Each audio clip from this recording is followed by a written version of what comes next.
Hello students, स्वागत है आपका आईसीटी वर्चुअल क्लासेस में। मैं हूं कविता, आपकी साइंस टीचर।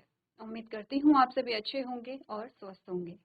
क्लास कंटिन्यू करेंगे अपना चैप्टर जिसमें हम बात कर रहे हैं इम्प्रूवमेंट इन फूड रिसोर्सेज। तो जैसे कि हमने कुछ टॉपिक इसमें पढ़े हैं और हमने जाना है कि चैप्टर में हम क्या पढ़ रहे हैं, क्यों पढ़ रहे हैं, क्या हमारा मेन एम यहाँ पर है। क्योंकि चैप्टर रिवीजन में चल रहा है तो इसी के साथ हमने ये भी यहाँ पे डिस्क्राइब किया था इम्पॉर्टेंट टॉपिक हमारे कौन से हैं और किन टॉपिक्स को हमें ज़्यादा अच्छे से यहाँ पे समझना है। तो सबसे पहले देखेंगे कि किन टॉपिक्स को आपने यहाँ पे रिवाइज कर लिया है। आज हमारे पास कौन से टॉपिक रह जाते हैं, उसके आगे का जो पोर्शन है वो कंटिन्यू करेंगे। तो अभी तक आपने सबसे पहले जाना है फूड के बारे में और फूड के जो सोर्स होते हैं उसके बारे में जाना है। हमने कहा इम्प्रूवमेंट क्यों करना है, इसके रीजन हमने जाने हैं। इम्प्रूवमेंट कैसे कर सकते हैं, इसके लिए हमने कहा सबसे पहले हमें बेसिक नॉलेज होनी चाहिए। अगर हम फूड की बात करते हैं तो फूड का हमारा जो मेन सोर्स है वो है यहाँ पे प्लांट्स। प्लांट से हमें फूड अगर लेना है तो हमें प्लांट्स को उगाना पड़ेगा, खेती करनी पड़ेगी, ठीक है। यानी कि जो फसल है, जो क्रॉप है, उससे आपको क्या करना पड़ेगा, कल्टीवेट करना पड़ेगा। तो हमने कहा सबसे पहले आप ये समझिए कि जो बेसिक मेथड होते हैं किसी भी क्रॉप को डेवलप करने के लिए, किसी भी फसल को उगाने के लिए, जो पारंपरिक जो विधि होती है, जो ट्रेडिशनल मेथड हमारे घरों में चलता है, सबसे पहले तो हमें उसकी नॉलेज हो, ठीक है। उसके बाद हमने कहा कि उसमें जो एडवांस टेक्निक है उन्हें हम यहाँ पर अप्लाई कर सकते हैं जिससे कि इम्प्रूवमेंट भी बढ़े, ठीक है। इम्प्रूवमेंट को यहाँ पे यानी कि क्वांटिटी भी बढ़े और क्वालिटी भी यहाँ पर हमारे पास आए। तो हमने कहा कि हम नई चीजें तभी ऐड कर पाएंगे जब हमें पुरानी चीजें पता हो या पारंपरिक चीजें पता हो, ठीक है। अब इसमें होगा क्या, नई जो टेक्निक है वो सारी ही बेनिफिशियल है, हर तरीके से हम ये नहीं कह सकते हैं। हमें ऐसी टेक्निक यूज करनी है जो हर एस्पेक्ट से यहाँ पे क्या हो, बेनिफिशियल हो, और इसके लिए हमें नॉलेज होना जरूरी है। तो स्टार्ट करते हैं। सबसे पहले हमने क्या क्या चीजें यहाँ पर पढ़ी हैं, ये कुछ टॉपिक हमारे पास आते हैं।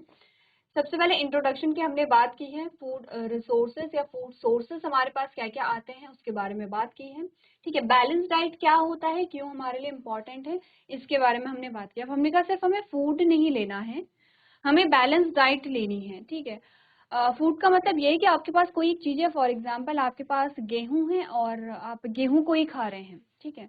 आप हमेशा रोटी खा रहे हैं और आप हमेशा एक ही सब्जी खा रहे हैं, हमने कहा वो बैलेंस डाइट नहीं होगी। हमें फूड ऐसा चाहिए जो बैलेंस डाइट हमें दे, संतुलित आहार जिसे कहते हैं। उसका मतलब होता है सारे जो हमारे पोषक तत्व हैं, कौन कौन से हैं, प्रोटीन है, कार्बोहाइड्रेट है, वसा है, विटामिन है, खनिज है, ये सभी हमारे भोजन में आवश्यकता अनुसार क्या हो, यहाँ पे सम्मिलित हो, ठीक है। अब आवश्यकता अनुसार का मतलब ये है कि ज्यादा ना हो जिससे कि टॉक्सिसिटी हो जाए, कम ना हो जिससे कि डेफिशिएंसी हो जाए। क्लियर है, आगे बढ़ते हैं। आगे हमने कहा यहाँ पर successful crop production depend upon many factors. वो कौन कौन से फैक्टर हैं जिन पर कोई जो क्रॉप प्रोडक्शन है वो डिपेंड होता है। तो हमने कहा सबसे जो मेन होता है वो होता है यहाँ पे क्लाइमेटिक कंडीशन। किसी प्लांट को कैसी क्लाइमेटिक कंडीशन चाहिए, इस पर डिपेंड करती है कि वो जो फसल है वो किस तरीके से ग्रो होगी और कैसा उसका प्रोडक्शन वहाँ पर होगा, कैसा आपको उत्पादन वहाँ पर मिलेगा, ठीक है। कुछ पॉइंट्स हमने देखे। अब हमारे पास फसल आती है और फसल में हमने कहा कि types of crop according to season, season के अकॉर्डिंग हमने अलग अलग प्रकार के फसल देखे हैं। फिर हमने कहा कि क्यों आवश्यकता पड़ी है कि हमें इम्प्रूवमेंट करना है। हम उगा तो रहे हैं फसल, ठीक है, फसल जो है हमारे पास, हमने कहा कि वो बहुत प्राचीन काल से यहाँ पे उगाई जा रही है, लेकिन फिर भी इम्प्रूवमेंट की क्यों आवश्यकता पड़ी। आपने कहा दो हमारे पास मेन रीजन आते हैं, एक तो बढ़ती हुई जनसंख्या है, दूसरा है कि जनसंख्या की तुलना में जो कृषि भूमि है वो सीमित है और वो कम भी हो रही है अगर हम देखें तो, ठीक है। कम क्यों हो रही है, इसके रीजन आप जानते हैं, कंस्ट्रक्शन यहाँ पर होता है। अब हमने कहा कि ठीक है, ऐसा पहली बार तो नहीं है कि हमने फूड रिसोर्सेस में इम्प्रूवमेंट की बात की है, पहले भी इसके लिए कई जो कदम है वो उठाए गए हैं। तो वो कौन कौन से थे, हमने कहा वो ग्रीन रिवोल्यूशन था जिसे आपने हरित क्रांति कहा है, और व्हाइट रिवोल्यूशन था जिसे आपने क्या कहा है, श्वेत क्रांति कहा है। ग्रीन रिवोल्यूशन जो है वो आपके खेती से संबंधित है और व्हाइट रिवोल्यूशन आपके दुग्ध उत्पादन से यहाँ पे संबंधित है, ठीक है। चलिए आगे आपके पास आपने कहा कि जो क्रॉप है, और क्रॉप यानी कि जो फसल है, फसल कितने प्रकार की होती है, उसके एग्जाम्पल क्या है, और बेसिकली आपको किस फसल से क्या मिल रहा है। यानी कि अगर सीरियल्स आपके पास आते हैं, यानी कि जो अनाज होता है, उसमें आपको कार्बोहाइड्रेट मिलता है, जो दालें होती है उसमें आपको प्रोटीन मिलता है, जो ऑयल सीड होते हैं उसमें आपको फैट मिलता है, वेजिटेबल्स यानी कि सब्जियां, जो फल होते हैं उसमें आपको विटामिन और थोड़ी थोड़ी मात्रा में आपको कार्बोहाइड्रेट एंड प्रोटीन भी आपको मिल जाता है। ठीक है, क्लियर है यहाँ पे? चलिए, ये टाइप्स ऑफ क्रॉप की हमने बात कर ली थी। अब हमने कहा क्रॉप वैरायटी इंप्रूवमेंट की बात कर लेते हैं। क्लास 8th में आपने एक चैप्टर पढ़ा था यहाँ पे, और उसमें आपने पढ़ा था यहाँ पे क्रॉप प्रोडक्शन एंड मैनेजमेंट। वहां पर आपने समझा था किसी फसल को उगाया कैसे जाता है, क्या स्टेप्स उसके होते हैं। ठीक है, और अगर आप देखें तो ये दोनों चैप्टर ऑलमोस्ट सिमिलर है, इसके जो टॉपिक हैं वो क्या है, ऑलमोस्ट सिमिलर है। वहां पर फोकस था आपको बताना कि क्रॉप का जो प्रोडक्शन है वो कैसे किया जाता है, क्या टेक्निक्स होती हैं, क्या स्टेप्स वहां पर होते हैं, मैनेजमेंट कैसे किया जाता है। इस चैप्टर का फोकस है कि इम्प्रूवमेंट कैसे किया जाएगा। तो आपको, अगर आपने क्लास 8th में वो चैप्टर पढ़ा है क्रॉप प्रोडक्शन मैनेजमेंट, तो ये चैप्टर आपके लिए बहुत इजी होता है, कुछ अलग नहीं पढ़ना है। बस थोड़ी सी आपको ये देखने की क्रॉप वैरायटी में इम्प्रूवमेंट के जो एडवांस टेक्निक है वो क्या यहाँ पर है, यानी कि एक्स्ट्रा टॉपिक क्या यहाँ पर आए हैं, बस इतने ही पढ़ने हैं। ठीक है, अब इसमें हमने संकरण कहा था, यानी कि हाइब्रिडाइजेशन कहा था। हाइब्रिडाइजेशन आपने कहा कि एक ही स्पीशीज के दो अलग अलग जो वैरायटी होती है उनके बीच में हो सकते हैं। ठीक है, आपने कहा कि यहाँ पर अलग अलग तरीके से आपको बताया गया है, जैसे जैसे कि आपने कहा inter varietal between two variety of a plant, एक सेम स्पीशीज होगी, एक ही जाति है लेकिन वैरायटी अलग अलग है। ठीक है, ठीक है, किस अलग अलग किस्में हैं। फिर इंटर स्पेसिफिक, यानी कि अलग अलग स्पीशीज के बीच में, दो प्रजातियों के बीच में अगर यहाँ पे क्रॉस करवाया जा रहा है। तीसरा inter generic between species of a different genus, यानी कि यहाँ पर जो अलग अलग जो जीनस है उनके स्पीशीज के बीच में यहाँ पर क्या कराया जाता है, क्रॉस करवाया जाता है। ठीक है, अब ये जो क्रॉस करवाए जाते हैं, आपने क्या इनको देखा जाता है कि ये बेनिफिशियल है या नहीं है, क्योंकि अगर हम एनिमल में बात करते हैं और एनिमल में आपने कहा कि अलग अलग स्पीशीज के बीच में अगर क्रॉस करवा रहे हैं तो आपने कहा वहां पे क्या होती है, फर्टिलिटी देखने को नहीं मिलती है। ठीक है, इट मीन्स कि वो बेनिफिशियल नहीं है। हमने क्या कहा था, जब भी हमने कहा कि स्पीशीज की कोई डेफिनेशन होते तो हमने 3 से 4 पॉइंट वहां पर लिखे थे। कौन कौन से वो पॉइंट थे आपको याद होगा? हमने कहा कि अगर हम किसी स्पीशीज, किसी जाति की बात करें तो सबसे पहले उनमें क्या होगा, यहाँ पे बॉडी ऑर्गेनाइजेशन,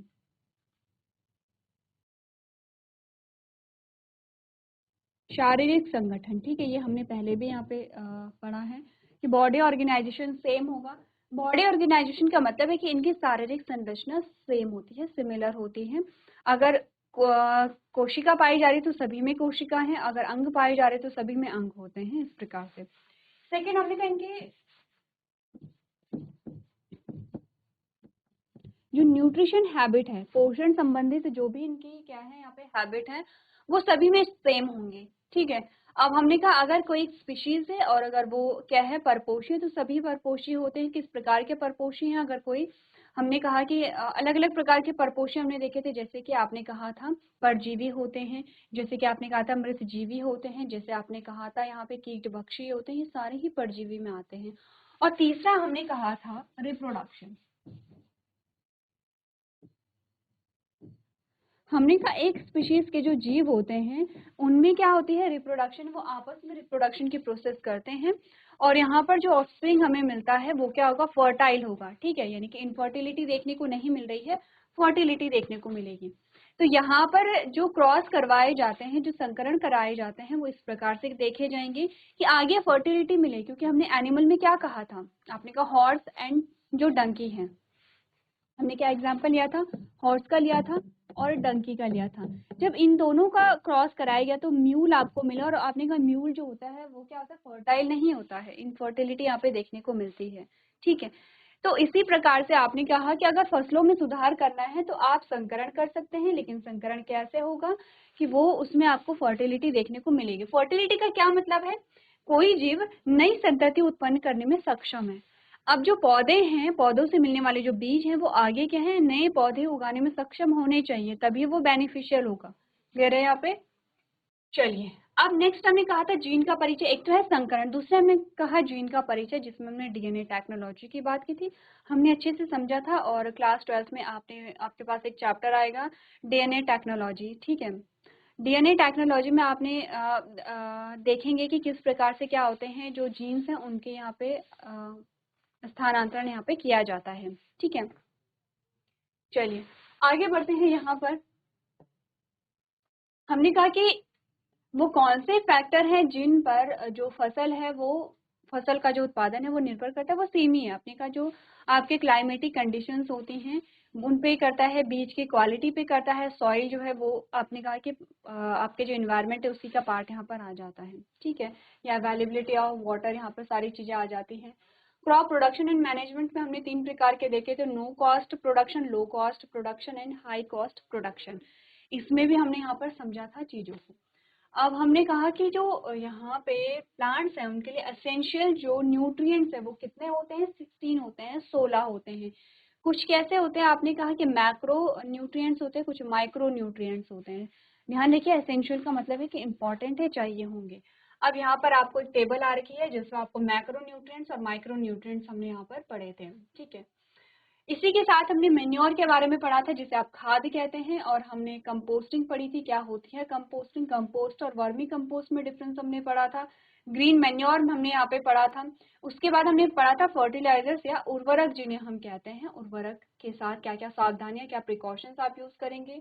ठीक है, हम बात कर रहे थे ऑर्गेनिक फार्मिंग के बारे में, ऑर्गेनिक फार्मिंग क्या होती है। ठीक है, ऑर्गेनिक फार्मिंग में किस प्रकार से चीजें होती है, तो ये सभी हमने पढ़ा था। व्हाट इज ऑर्गेनिक फार्मिंग, हमने कहा ऑर्गेनिक फार्मिंग में हम जितनी भी चीजें यूज करेंगे वो सारी ऑर्गेनिक होंगे, कुछ केमिकल्स यूज नहीं करेंगे, कोई पेस्टिसाइड यूज नहीं करेंगे, कोई वीडीसाइड यूज नहीं करेंगे। आपने कहा आप मैन्योर यूज करेंगे, bio agent such as blue green algae use करेंगे। फर्टिलाइजर्स कैसे हैं, बायो फर्टिलाइजर्स हैं यहाँ पे। ठीक है, neem leaves and turmeric as bio pesticide. तो जो पेस्टिसाइड और जो यहाँ पर आप क्या यूज कर रहे थे, फर्टिलाइजर्स यूज कर रहे थे, इनमें केमिकल्स है, ये केमिकल्स नहीं है। बायो फर्टिलाइजर्स का मतलब होता है इनका फॉर्मेशन क्या है, यहाँ पे बायोटिक चीजों से ही हुआ है। ठीक है, आपने कहा कि बायो पेस्टिसाइड कैसे हैं, आप यहाँ पे ऑर्गेनिक चीजों का यूज कर रहे हैं, जैसे नीम की पत्तियां होती है, अखरोट की पत्तियां होती हैं, इनका यूज कहाँ पे किया जाता है, जो स्टोरेज है वहां पे किया जाता है एज अ बायो पेस्टिसाइड, कि यहाँ पे जो पेस्ट हैं, जो कीट हैं, जो कीड़े हैं वो यहाँ पे डेवलप ना हो। ठीक है, क्लियर है। अब ये सारे हमारे पारंपरिक खेती के में यूज किए जाते हैं। अब हमने कहा कि यहाँ पर जो ऑर्गेनिक फार्मिंग है वो अलग अलग प्रकार की है। हमने कहा organic farming uses healthy cropping systems such as crop rotation, intercropping and mixed cropping. ठीक है, organic matter used in organic farming are these. ठीक है, अब आपने कहा कि जो ऑर्गेनिक फार्मिंग है वो अलग अलग प्रकार की होती है, जैसे कि क्रॉपिंग पैटर्न्स हमारे पास जो आते हैं वो अलग अलग प्रकार के आते हैं जो ऑर्गेनिक फार्मिंग में हम यूज करते हैं। कौन कौन से वो पैटर्न्स हमारे पास आए हैं, मिक्स्ड क्रॉपिंग है, इंटर क्रॉपिंग है, क्रॉप रोटेशन है। तो मिक्स्ड क्रॉपिंग में हमने क्या पढ़ा था, ये आप पढ़ चुके हैं। ठीक है, इमेज देखिए, बहुत डिफिकल्ट नहीं है और आपको डेफिनेशन रटनी नहीं है। नाम से हमें पता चल रहा है कि मिश्रित खेती यहाँ पे की जा रही है। मिश्रित खेती में है कि सिर्फ एक ही प्रकार के फसल आप नहीं बो रहे हैं, सिर्फ एक ही प्रकार के जो पौधे हैं वो आप नहीं उगा रहे हैं, अलग अलग उगा रहे हैं। जैसे कि हमने कहा यहाँ पे मूली के पत्ते आपको दिख रहे हैं, ये क्या है, आपने कहा लहसुन है, ये क्या है, आपने कहा धनिया है। ठीक है, ये आपने देखा ये गोभी है, अगेन आपने कहा ये धनिया है। तो आप देख रहे हैं कि 3 से 4 जो क्रॉप है वो हम उगा रहे हैं। इसका मेन जो एम होता है वो क्या होता है कि हो सकता है कि किसी कारणवश यहाँ पे 1 या 2 फसल ना हो सके, लेकिन 1 या 2 फसल हो जाती है। इट मीन्स कि आपको कुछ ना कुछ वहाँ पे जो आउटपुट है वो मिल जाएगा। ठीक है, इसमें हम क्या करते हैं, बीजों को साथ मिक्स करेंगे और बो देते हैं। ठीक है, सेम टाइप के जो फर्टिलाइजर्स हैं उन्हें हम यहाँ पे यूज करते हैं। तो आपने कहा it is a cropping pattern in which 2 or more crops are grown together in the same field. ठीक है, नेक्स्ट में the main aim of the cropping method is to ensure some yield even if one of the crop fails to grow properly. एक अगर properly grow नहीं भी हो पाई है तो उनमें से कुछ हमें मिल यहाँ पर जाएंगे। ठीक है, the seed of different crops are combined and planted together. ठीक है, हमने क्या कहा, बीजों को मिक्स किया, ठीक है, और साथ में बो दिया है। Same fertilizers are use for all crops. एक ही प्रकार के क्या है, उर्वरकों का आप यूज करें, जैसे कि गेहूं चना, गेहूं सरसों, मूंगफली, सूरजमुखी, ये हमारे घरों में किया जाता है, सेम होता है। ठीक है, आगे बढ़ते इंटर क्रॉपिंग। इंटर क्रॉपिंग में क्या है, आपने कहा यहाँ पर भी हम क्या कर रहे हैं, एक ही खेत में एक से ज्यादा फसल उगा रहे लेकिन थोड़ा सा डिफरेंस है। कैसा है? आपने कहा it is a cropping method in which 2 or more crops are grown together in a field but in a specific pattern. ठीक है, the seed of these crops are not combined before plantation. Both the crops use different kinds of fertilizers depending upon their own requirements. The main objective of this method is to ensure the maximum productivity of the crops. Since the crop have a different nutrient requirement, they would use maximum nutrients from the soil. Disease and pest would also not easily spread to all the crops. Example है soybean and maize, finger millets and cowpea. यानी कि ये एक फसल पद्धति है जिसमें एक खेत में 2 या 2 से अधिक फसल एक साथ उगाई जाती हैं, लेकिन एक विशिष्ट पैटर्न में उगाई जाती हैं।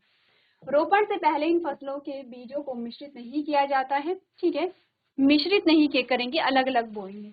दोनों फसलों में अपने अपनी आवश्यकताओं के आधार पर विभिन्न प्रकार के उर्वरकों का उपयोग किया जाता था। इस विधि का मुख्य उद्देश्य फसलों की अधिकतम उत्पादकता को सुनिश्चित करना है। चूंकि फसल के पोषक तत्व आवश्यकताएं अलग अलग होती हैं, इसीलिए वह मिट्टी से अधिकतम पोषक तत्वों को उपयोग करेंगे। रोग एवं कीट भी सभी फसलों में आसानी से नहीं फैल सकते हैं। ये हमारे एग्जाम्पल आ जाते हैं। क्लियर है यहाँ पे? ठीक है, हमारे पास जो हमारा लास्ट टॉपिक चल रहा था वो है क्रॉप रोटेशन। यहाँ पर क्रॉप रोटेशन क्या होता है इसके बारे में हम बात कर रहे थे। सिंपल सी चीज है, हमने कहा कि आपने रबी की फसल के बाद क्या बोई? खरीफ की फसल बोई, खरीफ के बाद आपने रबी की फसल बोई, बीच में जायद की फसल भी आप बोते हैं। आपने कहा कि आप एक ही खेत में सेम टाइप के जो क्रॉप है उसे बार बार नहीं बोएंगे। आपने कहा कि आप गैप रखेंगे बीच में। जैसे आपने अपने घरों में देखा होगा, क्या होता है कि अभी यहाँ पर गेहूं की कटाई के बाद कुछ टाइम के लिए खेत ऐसे छोड़े जाते हैं, उसके बाद उसमें बुआई की जाती है। अभी अप्रैल के टाइम पे क्या होगी, यहाँ पे क्या कटाई होती है। ठीक है, गेहूं की कटाई होगी मार्च टू अप्रैल में। उसके बाद अप्रैल से लेके मई जून तक इसे छोड़ा जाता है। जून लास्ट में क्या होता है, वहां पे बुआई की जाती है। 1 से 1.5 महीना छोड़ा जाता है। उसके बाद भी सेम टाइप की क्रॉप वहाँ पे नहीं बोई जाएगी, डिफरेंट क्रॉप वहाँ पे बोई जाती है। गेहूं के बाद गेहूं नहीं बोया जाता है, गेहूं के बाद आप कुछ और वहाँ पर बोते हैं। आप वहाँ पे मंडवा बो सकते हैं, आप वहाँ पे धान बो सकते हैं। ठीक है, इसी को क्या कहते हैं? क्रॉप रोटेशन कहते हैं। क्रॉप रोटेशन का मतलब है कि एक फसल के बाद दूसरी फसल, दूसरी के बाद तीसरी फसल, तीसरी के बाद फिर से पहली फसल। इस प्रकार से हम यहाँ पर क्या करते हैं? क्रॉप रोटेशन करते हैं। क्या रीजन हमने इसमें पढ़ा था कि क्यों क्रॉप रोटेशन करते हैं? क्योंकि हमने अलग अलग फसल की जो पोषण संबंधित आवश्यकताएं होती हैं वो अलग अलग होंगी। अलग अलग फसल अलग अलग प्रकार के पोषक तत्वों को क्या करेंगे? मिट्टी से कंज्यूम करेंगे। एक ही प्रकार की फसल को बोएंगे तो वो एक ही प्रकार के पोषक तत्वों को ग्रहण करेंगे, जिससे कि उन पोषक तत्वों की क्या आ जाएगी? कमी आ जाएगी मिट्टी में। अब हमने क्या किया है, गेहूं के बाद हमने मंडवा यहाँ पे बो दिया है। अब क्या होगा कि आपने कहा कि जिन पोषक तत्वों की मात्रा गेहूं के पौधे को थी वो मंडवे के पौधे को नहीं होंगे। ठीक है, हो सकता है कुछ सिमिलर होंगे लेकिन कुछ डिफरेंट भी होंगे। अब आपने कहा वो जो पोषक तत्व मिट्टी में एक्यूमुलेट होते रहेंगे। अब मंडवे की कटाई होगी। ठीक है, उसके बाद कुछ टाइम बाद आप क्या करेंगे? गेहूं की फसल बोएंगे और गेहूं की फसल वहां पे और अच्छे से ग्रो कर पाएंगे। तो पढ़े आगे क्रॉप रोटेशन क्या होता है। इजी है क्योंकि हम सभी अपने घरों में सेम चीजें देखते हैं। आपने कहा in this cropping method different types of crops are chosen and irrigated on the same piece of a land sequence. The rotation of crops depend upon the soil, climate and water retention of the soil. अब ये हम जानते हैं कि crop rotation जो है वो climatic condition पे डिपेंड करेगा। आपको कब गेहूं बोना है, कब मंडवा बोना है, कब आपको धान बोना है, कब आपको जायद की फसलें बोनी है, वो आपको क्या देखना पड़ेगा कि यहाँ पे क्लाइमेट कैसा है, सॉइल कैसी है, वाटर कैपेसिटी, वाटर की जो रिक्वायरमेंट है वो कितनी है, टेम्परेचर की जो रिक्वायरमेंट है वो कितनी है। ठीक है, ये सभी चीजें देखी जाती हैं। आपने कहा how is crop rotation useful. Crop rotation लाभदायक कैसे है?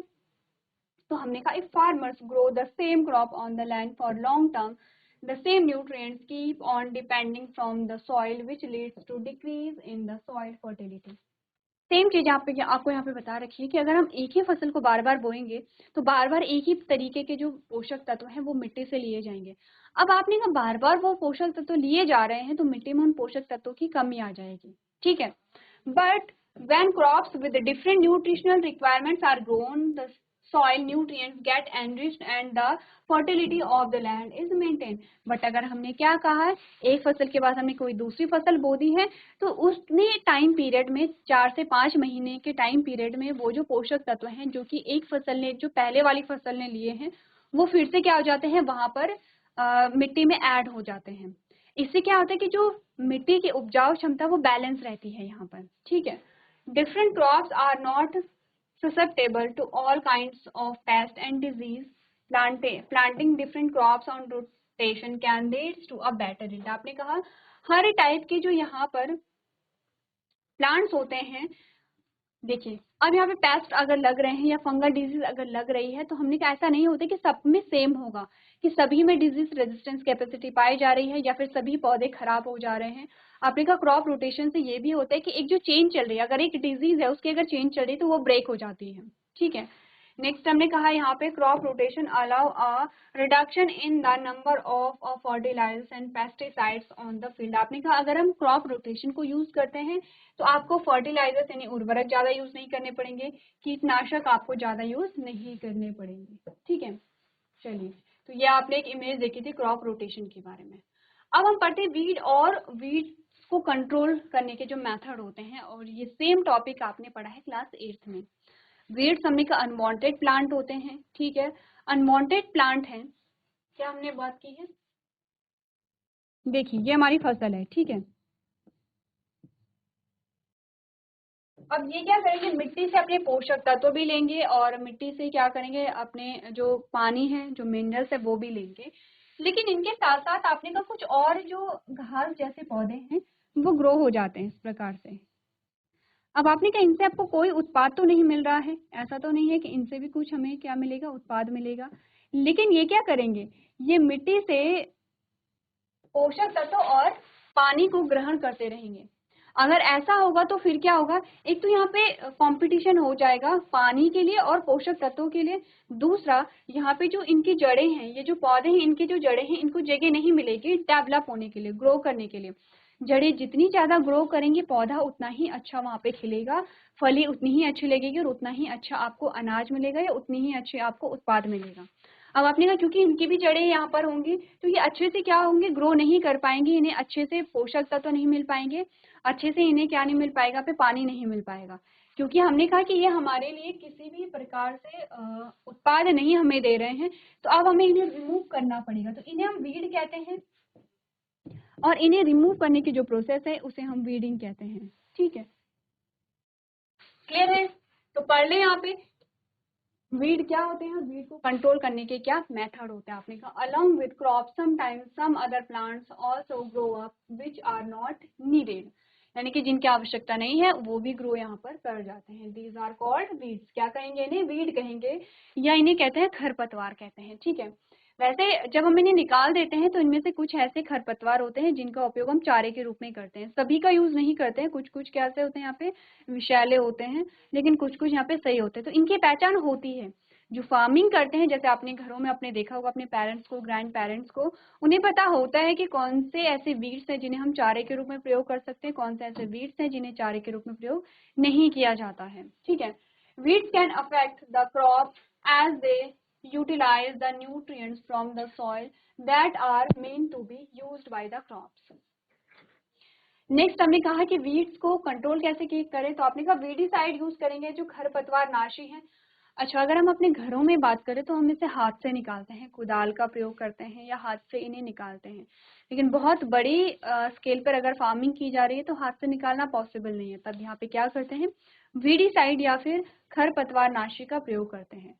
अब आप सोचेंगे कि जब हम इनका प्रयोग करेंगे तो इनका कैसा प्रयोग, क्या छिड़काव करते होंगे जैसे फर्टिलाइजर्स यूज करते हैं, तो इससे हमारी जो फसल है वो भी अफेक्ट हो सकती है। तो ऐसा नहीं होता है, वो सिर्फ उन्हीं के लिए बनाया गया है जो क्या है, वीड्स होते हैं, वो उन्हीं को क्या करते हैं, नुकसान पहुंचाते हैं। अपने का weedicides are spread on the field that can kill them as they do not harm any crop. किसी भी प्रकार के फसल को ये हार्म नहीं पहुंचाएंगे, सिर्फ वहाँ पे जो वीड्स होते हैं उन्हें एलिमिनेट करते हैं। Weeds can be uprooted manually by the farmers. The crop is sown timely are not affected by weeds. Using different methods of cropping suggest crop rotation and intercropping also reduce the chances of growing weeds. आपने कहा कि crop rotation है या intercropping है, इनसे जो weeds हैं उनके उगने के चांसेस कम होते हैं, और अगर आपने फसल को टाइम पे बोया है तब भी वीड्स जो होते हैं वो कम मात्रा में उगते हैं। जैसे कभी आपने देखा होगा अगर फसल को देरी से बोया जाता है तो वहाँ पे ज्यादा आपको वीड्स देखने को मिलेगी। ठीक है, तो ये हमने पढ़ा है किसके बारे में, खरपतवार के बारे में। क्या क्या फसल को, अच्छा आपका टॉपिक क्या चल रहा है कि फसल उत्पादन को प्रभावित करने वाले कौन से कारक है। आपने कहा खरपतवार, कीट है और जो डिजीज या बीमारियां हैं। तो खरपतवार में क्या हमने पढ़ा है, हमने कहा फसलों के साथ साथ कभी कभी कुछ अन्य पौधे भी उग जाते हैं जिनकी आवश्यकता नहीं होती है, इन्हें खरपतवार कहा जाता है। खरपतवार फसल को प्रभावित कर सकते हैं क्योंकि वे मिट्टी से उन पोषक तत्वों का उपयोग करते हैं जिनका उपयोग फसल द्वारा किया जाना चाहिए। नियंत्रण के क्या तरीके होंगे, हमने कहा खेतों में खरपतवार नाशकों का छिड़काव किया जाता है जो उन्हें मार सकता है क्योंकि वे किसी भी फसल को नुकसान नहीं पहुंचाते हैं। किसान खरपतवार को हाथ से भी उखाड़ सकते हैं। समय पर बोई गई फसल पर खरपतवार का प्रभाव नहीं पड़ता है या कम पड़ता है। ठीक है, फसल के विभिन्न तरीकों का उपयोग करने से फसल चक्र का सुझाव मिलता है और अंतर फसल लगाने से खरपतवार बढ़ने की संभावना भी कम हो जाती है। ठीक है, तो हमने कहा फसल को प्रभावित करने वाले जो कारक हैं उनमें सबसे पहला है, हमने कहा वीड्स होते हैं या खरपतवार होते हैं। सेकेंड हम कीट यानी कि पेस्ट के बारे में पढ़ेंगे और बीमारियां यानी कि डिजीज के बारे में पढ़ेंगे। तो चलिए एक बार आप लोग इसे रीड कर लीजिए।